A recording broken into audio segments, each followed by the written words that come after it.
ambazo aliacha, alituachia tuzifuate. Bwana asifiwe. Ukisoma katika vitabu vya Injili yote tunafahamu, Mathayo, Luka, Yohana, Marko, ni vitabu ambavyo Yesu mwenyewe alikuwa anazungumza nyakati zile, alikuwa anakusanya makutano mengi, alikuwa kuna vitu anaelekeza. Bwana asifiwe sana. Sasa vile vitu sio kwa wale tu. Hii Biblia ni kwa ajili yako na mimi. Vitu vilivyoandikwa huko ni mimi na wewe ambaye tunapaswa kuvisoma na kuvitekeleza. Ndio maana tunasema kwamba neno letu, kanuni tunapaswa, yani kuna kanuni ambazo Mungu amesema nasi tunapaswa kuzitekeleza. Na hizo kanuni hazija tu from nowhere. Mtunzi mkuu wa kanuni hizo ni Yesu Kristo. Bwana asifiwe. Sawa, tunasikia kwamba toa fungu la 10, toa hiki, hazijatokea tu juu. Hapana, ni maneno ya Yesu mwenyewe. Kwa hiyo unaweza kaandika kwamba mtunzi mkuu wa hizo kanuni ambazo tunapaswa kuzitekeleza ni Yesu Kristo mwenyewe. Bwana asifiwe. Basi tuangalie hizo kanuni chache ni zipi. Unaweza kujiuliza, sawa kuna kanuni. Mbona hizo kanuni mimi sizijui? Kanuni ya kwanza inasema tuwe wakamilifu. Bwana asifiwe. Tuwe wakamilifu. Naomba nisome Zaburi sura 84 mstari wa 10. Unasema kwamba hakika siku moja katika nyua zako ni bora kuliko siku 1000. Ningependa kuwa bawabu nyumbani mwa Mungu wangu kuliko kukaa katika hema za uovu. Kabla sijaendelea, bawabu, mimi sijui ni kitu gani. Anaweza mmoja kanisaidia? Bawabu mmoja.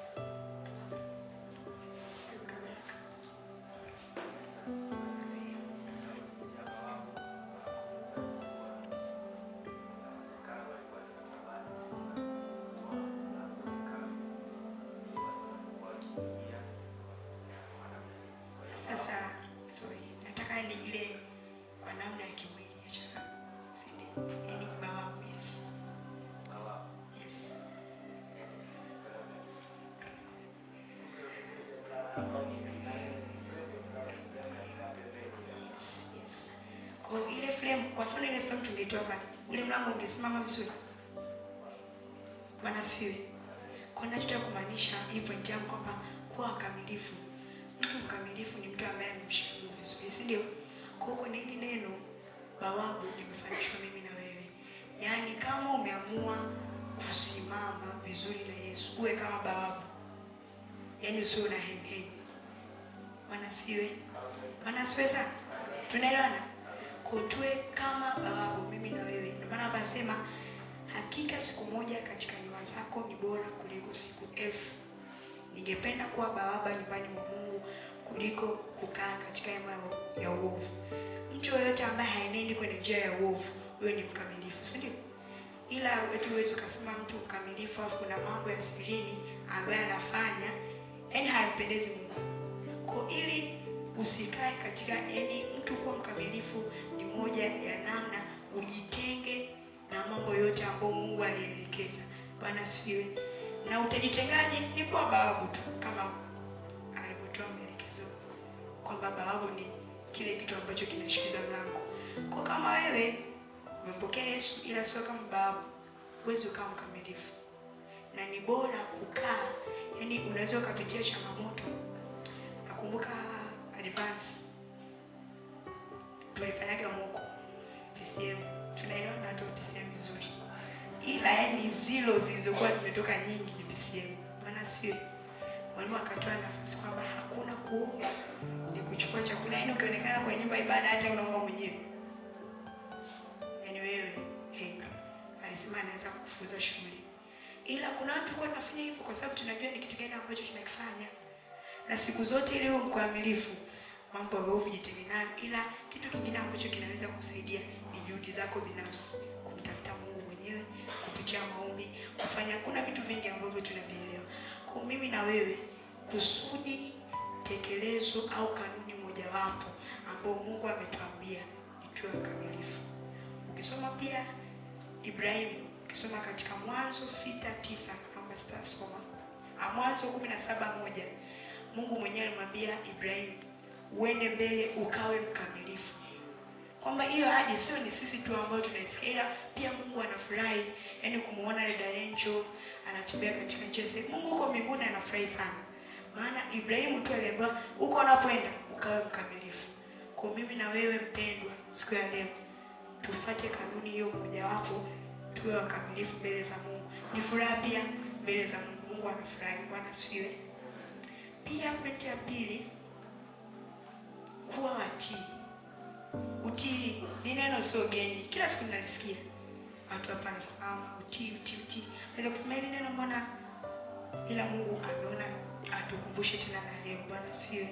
Maana neno likija alijui kwa bahati mbaya. Kuna kitu ambacho Mungu amekiona na Mungu anatamani kutukumbusha namna kufanya. Kuwa watii. Neno tunalifahamu lote ni Yakobo sura ya 4 mstari wa 7. Labda nisome ila najua wote tunalifahamu vizuri. Yakobo sura ya 4 mstari wa 7 unasema, basi mtiini Mungu. Nishetu hapo. Basi mtiini Mungu. Huku mbele anatoa maelekezo, mkimbieni shetani, mpigeni shetani naye atakimbia. Na kiuhalisia usipomtii Mungu utamtii nani sasa? Utamtii shetani lazima. Bwana asifiwe.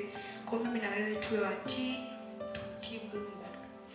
Yaani wewe Mungu, yaani kuna saa nyingine nakaa na tafakari. Yaani wewe hutaki kumtii Mungu, ila wewe ndio huyo mtu ambaye unapaswa kumtii, ndio alikufinyanga kwa mikono yake.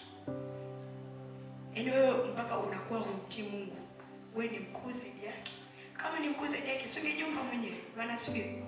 Kwa yaani uwe mtii sana mbele za Mungu. Yaani ukielekezwa kitu fulani na huo mtii sio yaani yaani mtu mwingine anaweza kusema mimi mpaka nisikie sauti ya ndani ndo natii. Hapana. Kama ingekuwa hivi basi hao viongozi wasingekuwepo. Kuna rais, si ndio? Kuna maelekezo wanatoa, fanya hivi. Viongozi wale chini, hata hapa tuna viongozi wetu, kuna kitu ambacho anasema fanya hivi. Kwa hiyo ingekuwa tunasema mimi natii tu sauti ya ndani, sitii kingine. Hapana. Kwa utii wale ambao wapo mbele yako. Bwana asifiwe. Wazazi wako watii. Kuna baraka ambazo Mungu mwenyewe alizitamka kwamba ukimtii mzazi kuna baraka utazipata. Bwana Yesu asifiwe. Kwa hiyo ukiangalia pia milango ya baraka sio kwa kuomba tu wewe, kupitia wazazi, kupitia watumishi wako. Kwa hiyo tukae watii. Mimi hapa nimeandika ukae mtii wa neno la Mungu, sauti ya Mungu, na watumishi wako na viongozi wako pia. Yaani wewe usiwe mtu kuna tangazo fulani unalisikia unaziba sikio huku unaliacha. Bwana atusaidie. Amen. Pia point nyingine, au unaweza nikasema naomba nikazie tena hapo, au kiuhalisia tu tuna ndugu zetu, si ndio? Tuna ndugu zetu majumbani. Kwa mfano na mdogo wako.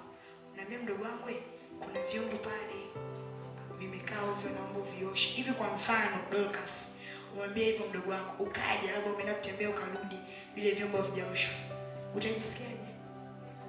Vibaya. Kwa kumbe hata na sisi ukimwambia mtu afanye kitu fulani ukaona asitii akakaidi, unajisikia vibaya. Hivi hebu angachukulia namna ni namna gani Mungu anajisikia wakati anakuambia wewe tii kila mtii. Bwana Yesu asifiwe. Ni namna gani Mungu anajisikia? Sisi ni wanadamu sawa.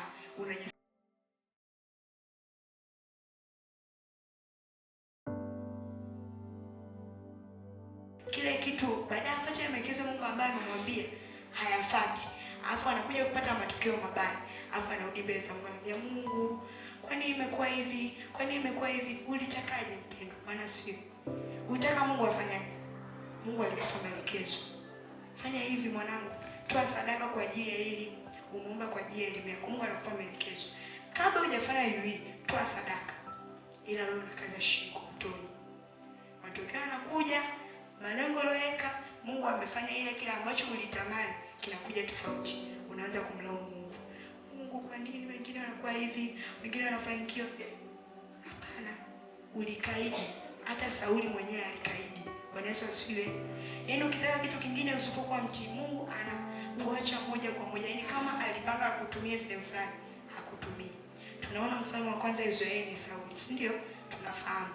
Ila kutokana na ukaidi aliambiwa wale watu kuwa kila kitu, usiache chochote, akamwacha mfalme. Kilichotokea nini? Mungu alimwinua mwingine. Mungu alimwinua Daudi akasimama kwa ajili ya taifa la Israeli. Kwa mimi na wewe tuwe watii. Bwana asifiwe. Tusiwe kaidi kama Sauli. Kama nataka kupigana na Mungu, sawa, kaidi. Ila kama utamani kupigwa, endelea kumtii Mungu. Bwana asifiwe. Pointi nyingine ambayo nimeandika ni utakatifu. Tujitakase. Bwana asifiwe. Tufanye nini? Tufanye nini? Nitasoma Walawi sura ya 11 mstari wa 45. Au aliyepata anaweza kunisaidia kusoma.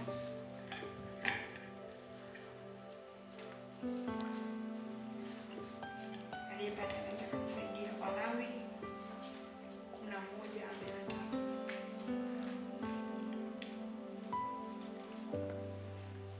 Basi nitasoma. Kwa kuwa mimi ni Bwana niliyewaita kutoka Misri, ili kwamba niwe Mungu wenu, basi mtakuwa watakatifu kwa kuwa mimi ni mtakatifu. Bwana Yesu asifiwe. Yaani mpaka Mungu anakuambia wewe mtakatifu, it means na yeye pia ni mtakatifu. Sasa wewe kwa nini ukatae? Yaani mtu mwenyewe ambaye anakupa maagizo ameyafuata, afu wewe ambaye unapewa maagizo unayapinga, inakuwaje hapo? Bwana asifiwe. Tunakumbushana jamani. Wengine mmenuna. Na tunakumbushana jamani, msinikasirikie. Bwana asifiwe. Ni maneno ya Mungu, sio maneno yangu. Kwamba Mungu anatuambia tu watakatifu. Watakatifu kivipi? Yeye mwenyewe ni mtakatifu. Tunajua alipokuja duniani kwenye Biblia, hatujaona kama Mungu alifanya dhambi. Tunajua Mungu ni 100% ni mwanadamu, si ndio? Na 100% ni Mungu mwenyewe. Sasa Mungu alichukua usika wa wanadamu. Yaani sisi maisha ambayo tunaishi, Mungu aliyaishi, si ndio? Ila hatujasikia kote akisema Mungu alifanya hiki, Mungu alifanya hiki. Hapana. Kwa nini? Aliishi utakatifu. Na ametupa hilo agizo kama kanuni kwa sababu anaona tunaweza kuishi utakatifu. Na Mungu wetu hawezi kugawa kitu kwa mtu kama wewe. Yaani Mungu akupe kitu afu wewe ukesi ukifanya. Haiwezekani. Au kwa mfano, kama ni mtoe daidesi, ila usichukie. Amina. Mtu akwambia piga push up. Na dada hajui kupiga push up. Na anajua huyu ni mwanamke hawezi. Kwa anampa kile kitu ambacho anakistahili, ambaye anaweza anakiona hiki kitu nikimpa mtu anaweza akakitekeleza. Kwa hiyo kanuni ya utakatifu, Mungu anaona kabisa utakatifu tunaweza tukasimama na kuishi bila mawaa yote. Bwana asifiwe. Kwa mimi na wewe tubadilike mpendo. Tuishi katika utakatifu na tumpendeze Mungu. Sasa nimalizie chapchapa ili tupate muda mzuri wa Mungu. Sasa hizo kanuni nikifuata inakuwaje katika maisha yangu yanatokea nini? Kuna faida. Zipo faida ambazo ukitekeleza kanuni ambazo Mungu mwenyewe ameziweka, zipo ambazo utaziona. Ya kwanza, utalindwa na Mungu mwenyewe. Bwana asifiwe. Utalindwa. Yaani kuna muda unaweza usiombe ulinzi. Na ombi la ulinzi labda sio kwangu mwenyewe. Ni ombi ambalo mara nyingi mtu unaomba mpaka uone yaani kuna maombi fulani yametangazwa. Mtu anasema tuombee ulinzi, ndio mtu utaona ana focus kwenye kuombea ulinzi. Ila mara nyingi mpaka uone mtu anafunga kwa ajili ya kuombea ulinzi. Utamsikia tu mtu anafunga kwa ajili ya kuombea masomo. Kazi nzuri, ulinzi. Ila kwa kufuata maelekezo ya Mungu, Mungu mwenyewe atakulinda. Utalindwa na Mungu. Bwana Yesu asifiwe. Ila kulindwa huko kunatokana na utii. Maana unaweza uko kwenye labda unatembea, kuna hatari Mungu ameiona. Ila Mungu anakwambia hiyo njia usipite, pita huko. Bwana asifiwe. Kwa faida zitakuja kwa wewe kufuata kitu fulani. Kwa ulinzi utakuja kwa wewe kumtii Mungu. Utakatifu, Ayubu tunaona alilindwa na Mungu. Hata kama Mungu aliruhusu shetani aigusi, ila alimwambia usiguse roho yake. Bwana asifiwe. Ile ni namna moja ya ulinzi. Alimwambia vichapo vyote ila roho yake usiguse. Ni kwa nini? Utakatifu tunaona alikuwa nayo Ayubu. Nyingine utamwona Bwana. Bwana Yesu asifiwe. Utamwona Bwana. Kwani Mungu anaonekanaje? Mungu, unajua kuna watu wengine anaweza kusema, yaani mimi watu wanashuhudia, watu wanasema hivi. Ila mimi sija kumuona Mungu. Hiyo afya ambayo unayo ni moja wapo ya njia ambayo Mungu amekuonekania. Bwana asifiwe. Yaani usifike mahali ukasema, yaani mimi sija kushuhudia pale mbele. Nitashuhudia lini? watu wanafanikiwa, wazazi wao wanakuwa kiuchumi.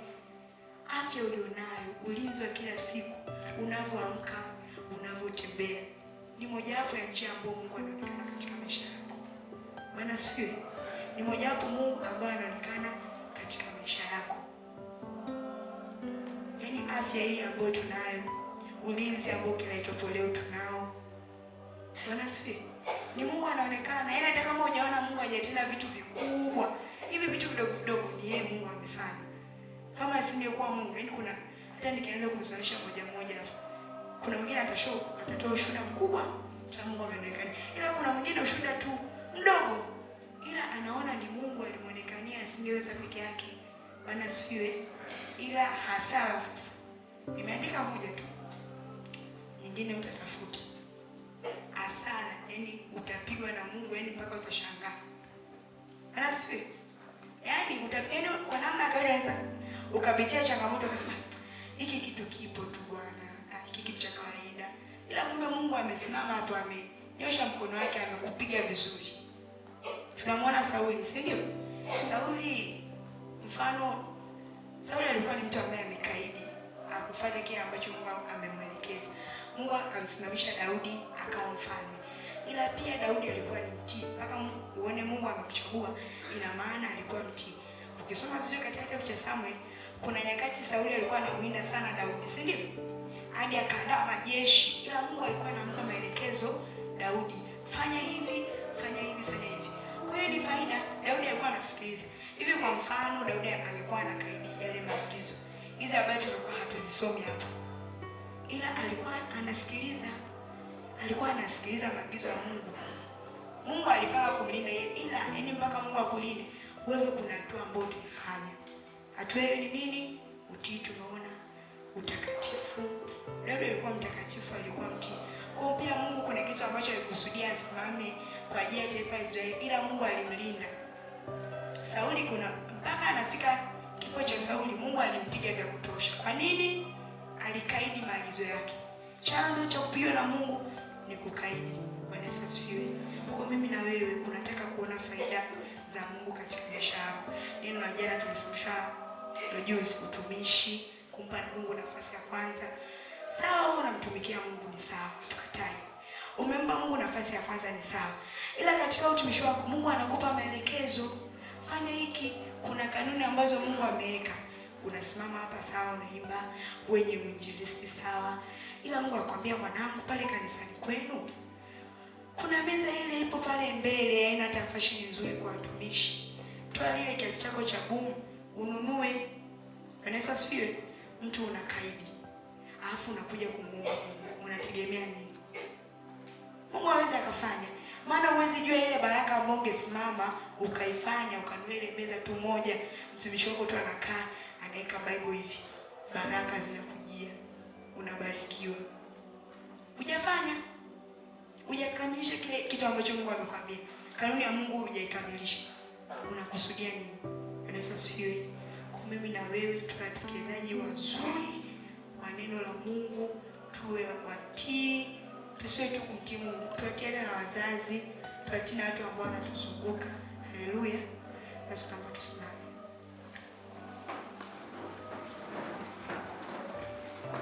Naamini tumejifunza.